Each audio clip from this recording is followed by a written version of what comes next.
일을 하게 되면 내가 하는 일이 이게 나를 드러내려고 하는 일인지, 즉 육신적인 일인지, 아니면 진정으로 주님을 드러내려고 하는지 생각할 때가 있습니다.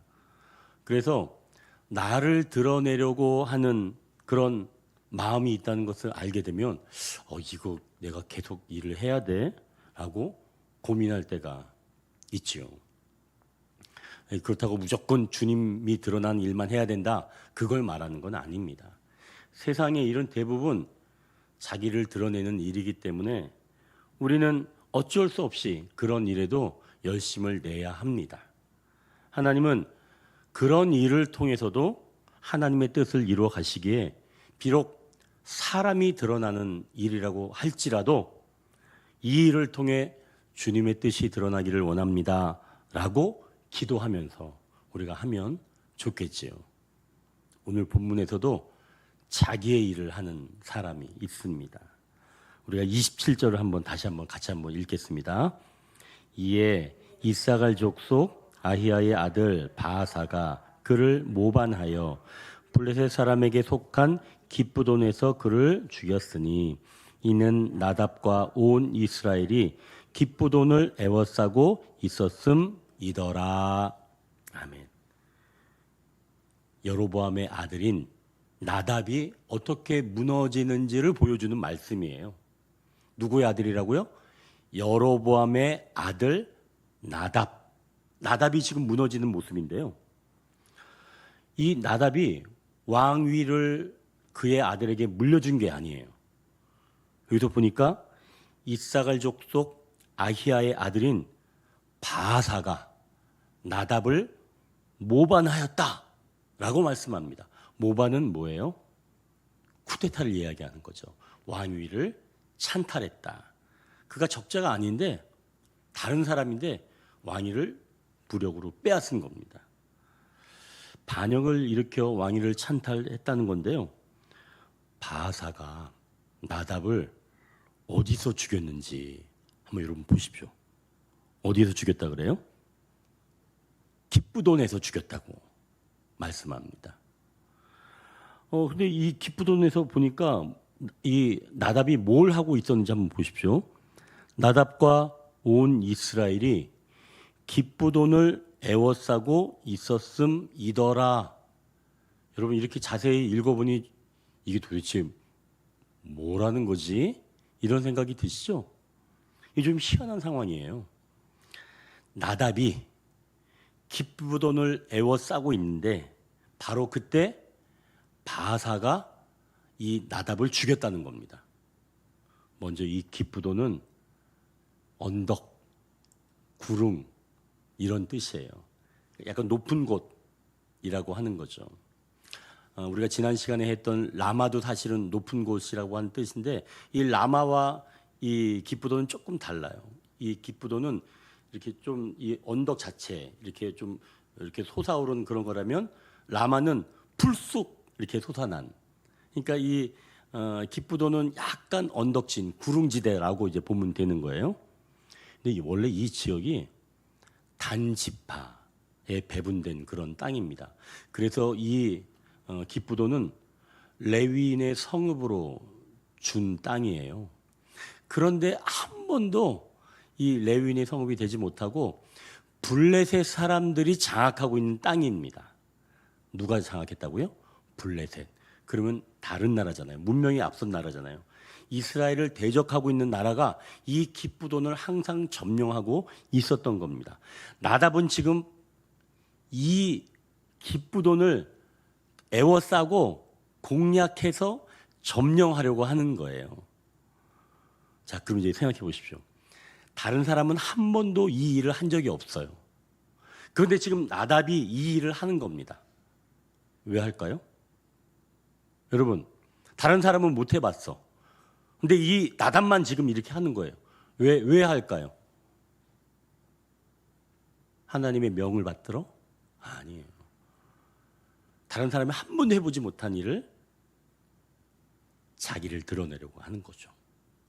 이 일을 하면 사람들이 나를 우러러보고 나를 따라올 거야 라고 생각하지 않았을까요? 그동안 한 번도 이 레위인의 성읍인 적이 없었으니까. 단지파의 땅이었지만 레위인의 성읍이 된 적이 없었어요. 계속 블레셋 땅으로 있었던 거예요. 거기를 지금 이 나답이 자기 군대를 가지고 둘러쌌다, 에워쌌다, 그런 말입니다. 이제 그럼 상황이 좀 그려지죠? 그런데 여러분, 희한하지 않아요? 나답이 그 기쁘돈을 둘러싸고 있는 그때 죽었다는 거예요. 누구한테? 오늘 나오는 바하사. 그럼 바하사는 누구예요? 바하사는 이 나답의 아마도 군대 장관이었을 겁니다.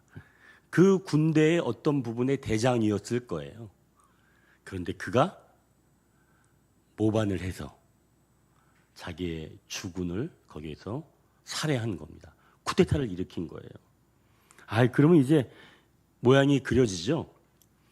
나답은 블레셋 영토를 점령해서 예전에 한 번도 가져보지 못한 땅을 점령하면서 자기를 드러내려고 싶은 바로 그때 자기 수하에 있던 바하사가 모반을 해서 이 나답이 죽게 된 겁니다. 이제 이 스토리가 그려지시죠?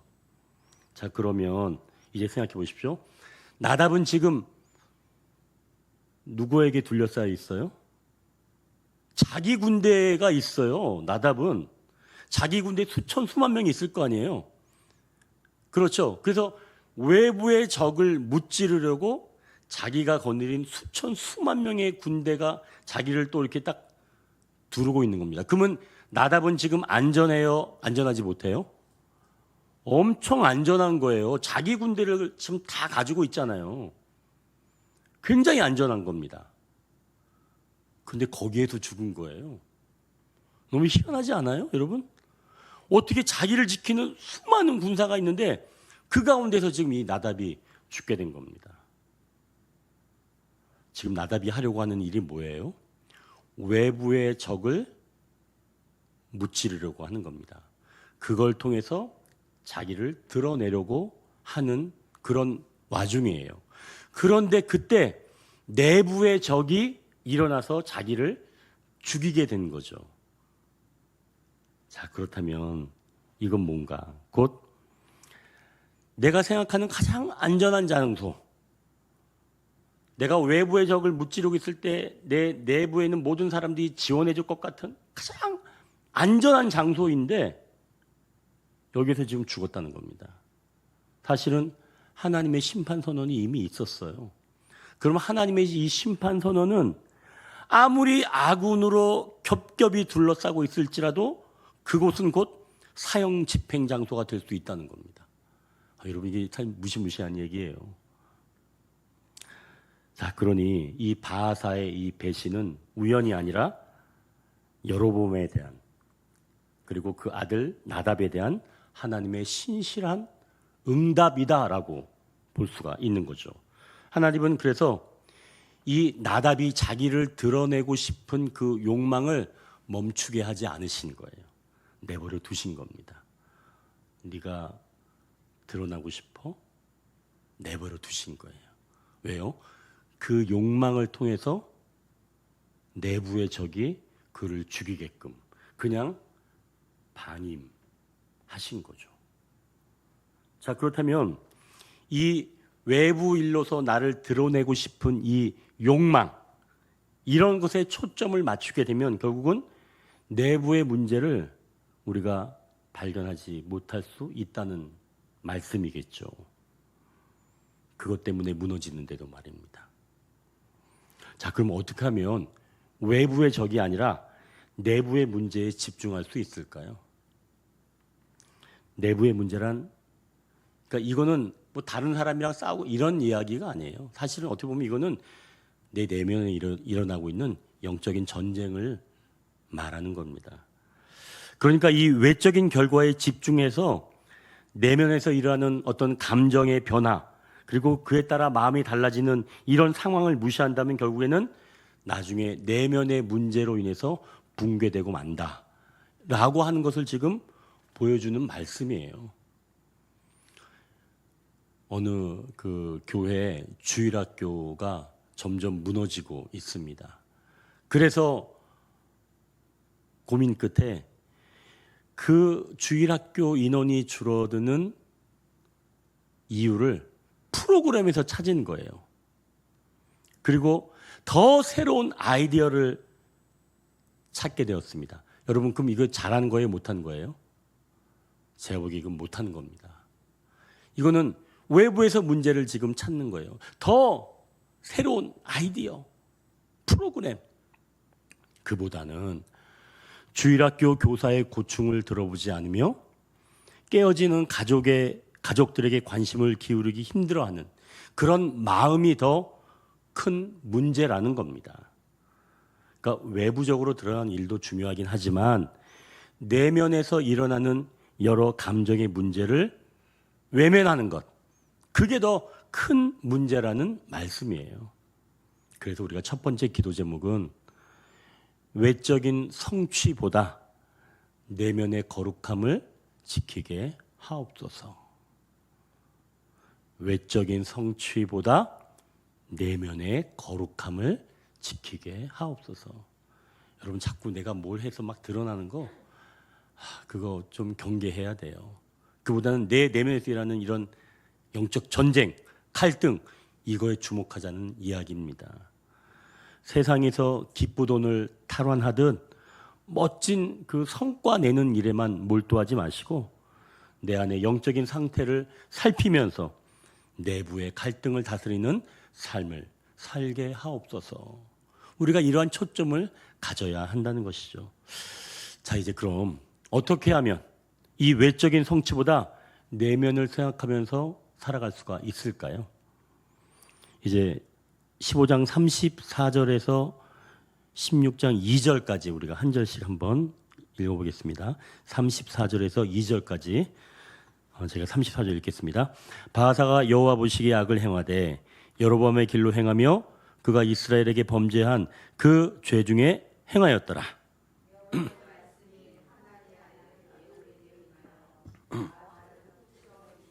함께합니다.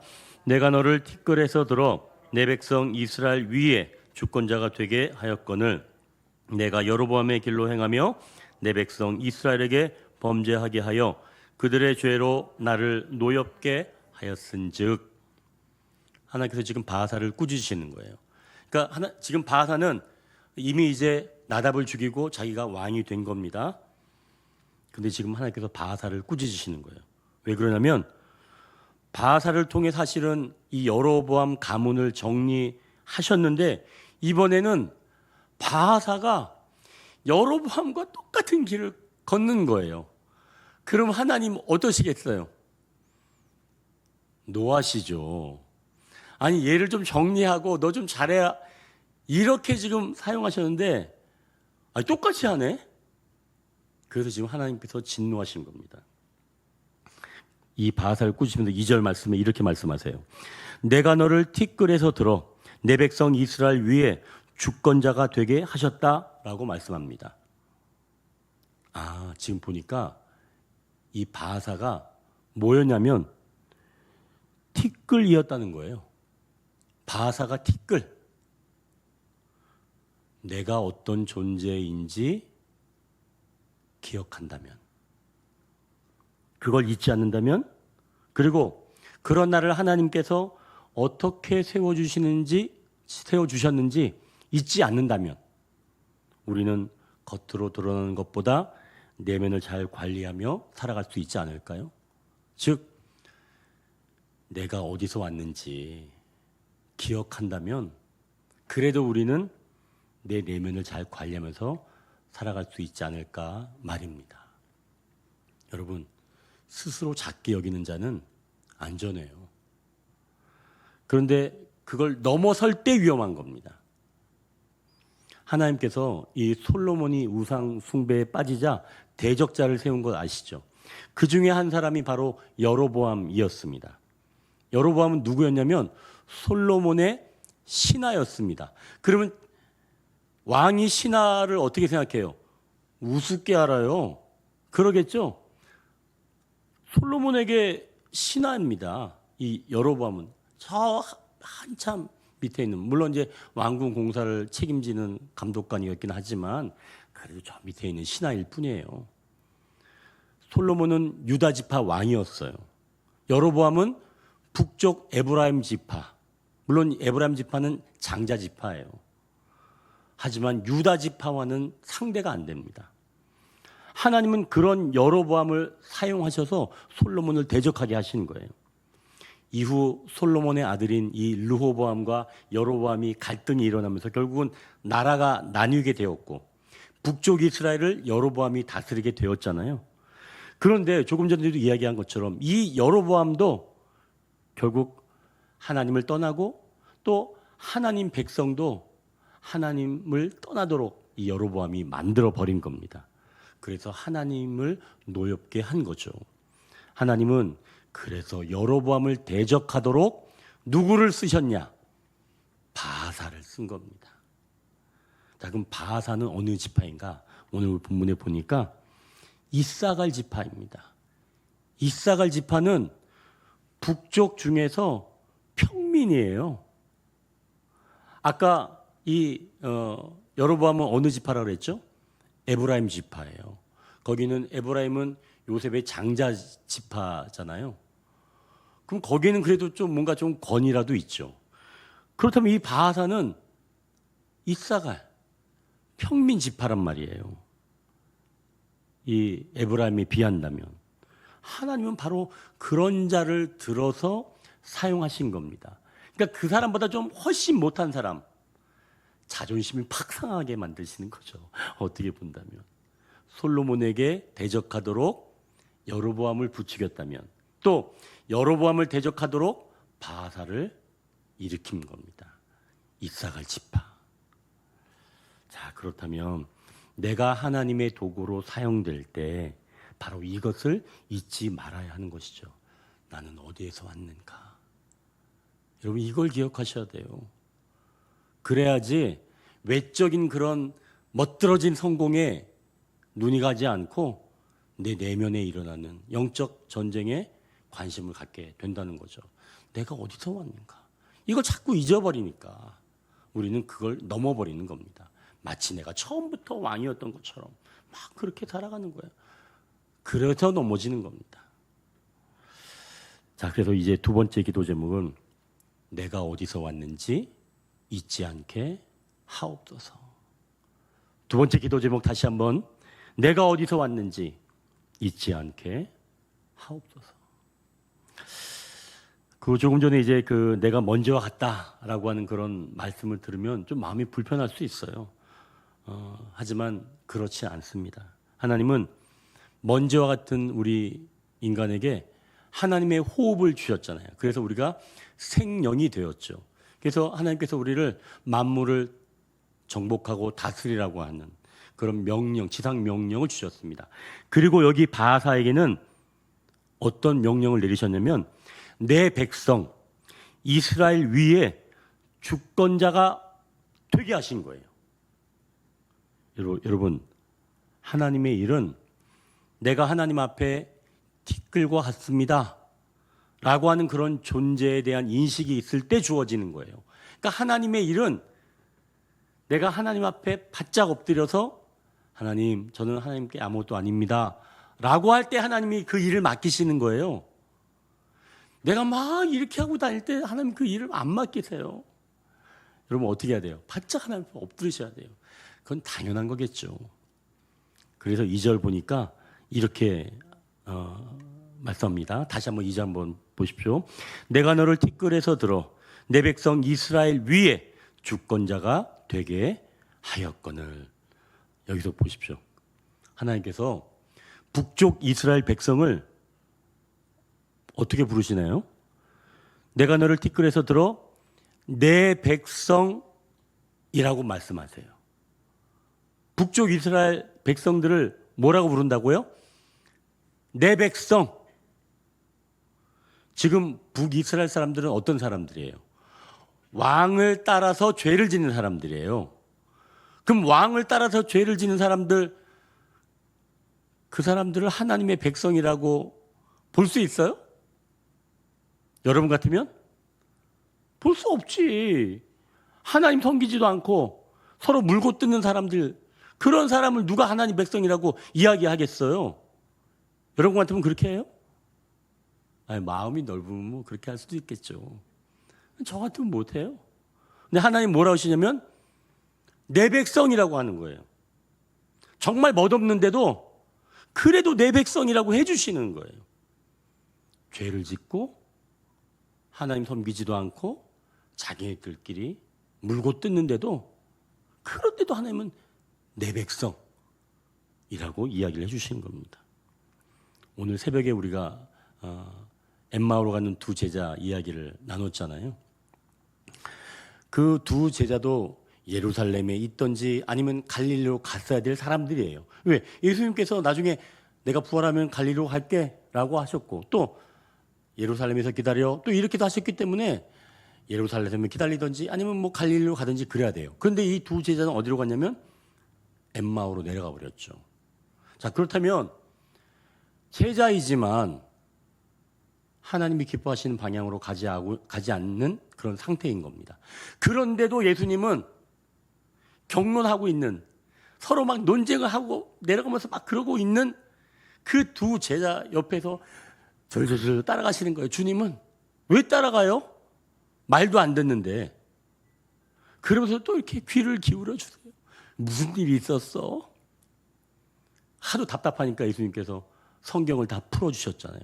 그때 이들이 마음이 뜨거워지게 되었죠. 그럼 이건 뭘 말하는 거예요?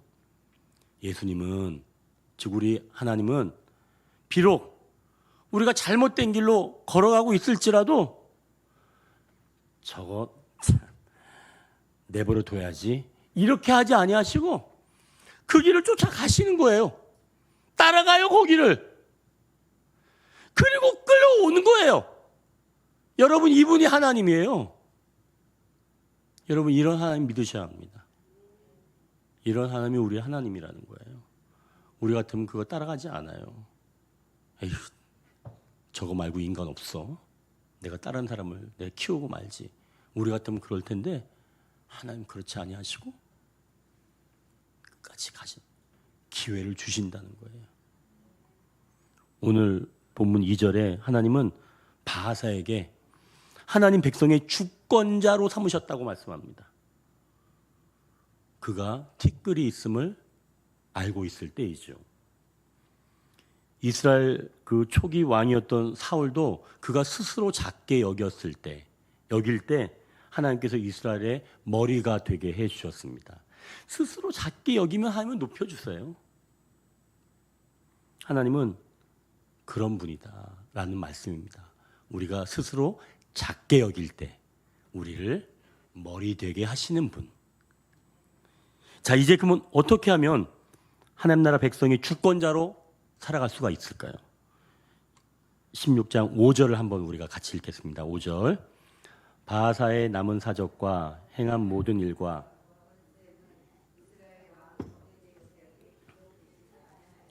아멘.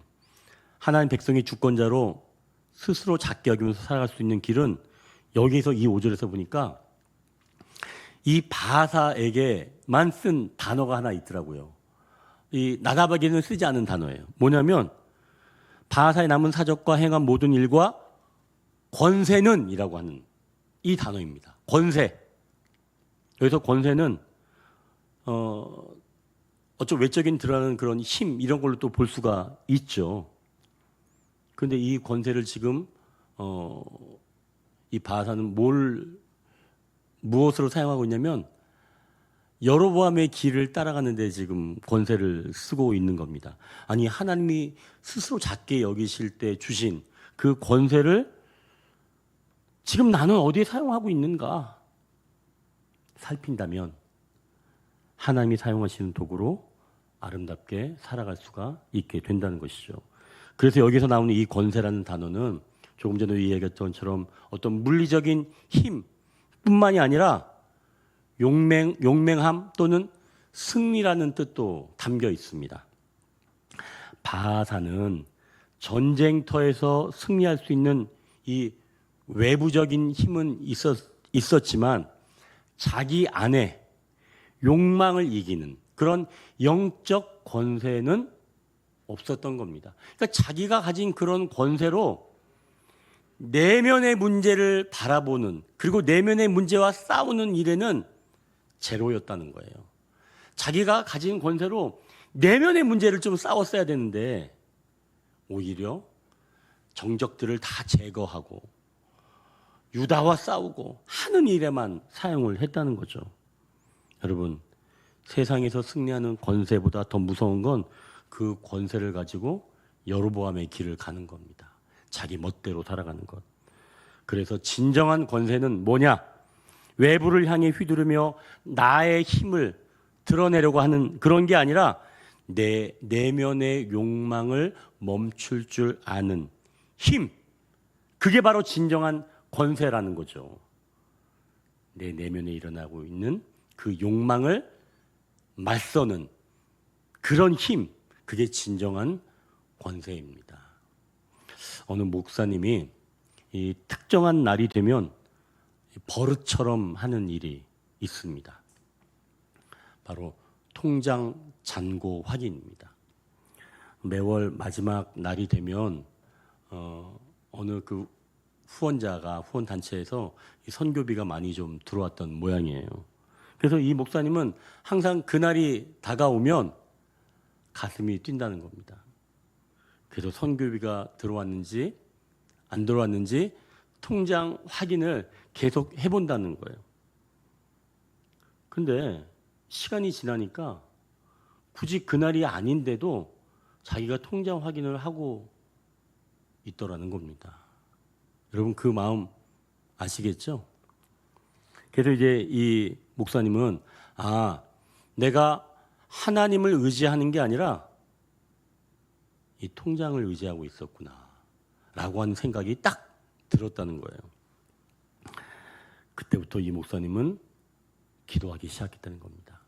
하나님, 제가 통장 잔고 확인하는 것을 멈추게 하옵소서. 여러분 어떠세요? 아니 무슨 목사님이 무슨 그런 유치한 기도를. 여러분 혹시 이렇게 생각하세요? 그 목사님이면 그런 거 당연히 승리해야 되는 거 아닌가요? 여러분 혹시 이렇게 생각하세요? 아니 그건 잘 모르시는 말씀이에요. 그게 인간이에요.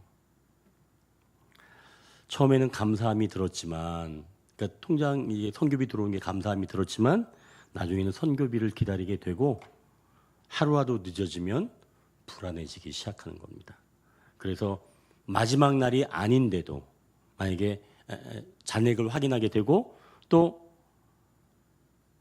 들어오지 않으면 불안해지게 되는 거죠. 이제 자기의 모습을 알게 되면 그때부터는 영적 전쟁이 시작되는 겁니다. 그때 주님께서 우리에게 주신 이 백성을 다스리는, 즉 내 마음을 다스리는 권세를 그때 사용하는 거예요. 여러분, 권세는 언제 사용한다고요? 내 내면에서 전쟁이 시작될 때, 내 내면을 향해서 권세를 쓰는 겁니다. 물질 때문에 불안한 이 마음은, 또 이 충동은 사라질지어다. 여러분, 이게 권세를 사용하는 거예요. 우리에게 주신 권세를 이런 곳에 사용해야 하는 줄 믿으시길 바랍니다. 자, 이제 세 번째 기도 제목은 그래서 주님, 주신 권세를 바르게 사용하게 하옵소서. 우리에게 주신 권세가 있는 거예요.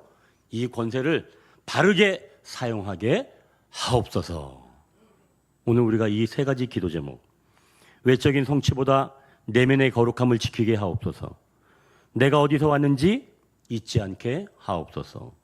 주신 권세를 바르게 사용하게 하옵소서. 이 제목들을 가지고 우리가 기도하며 나아가기를 소망합니다.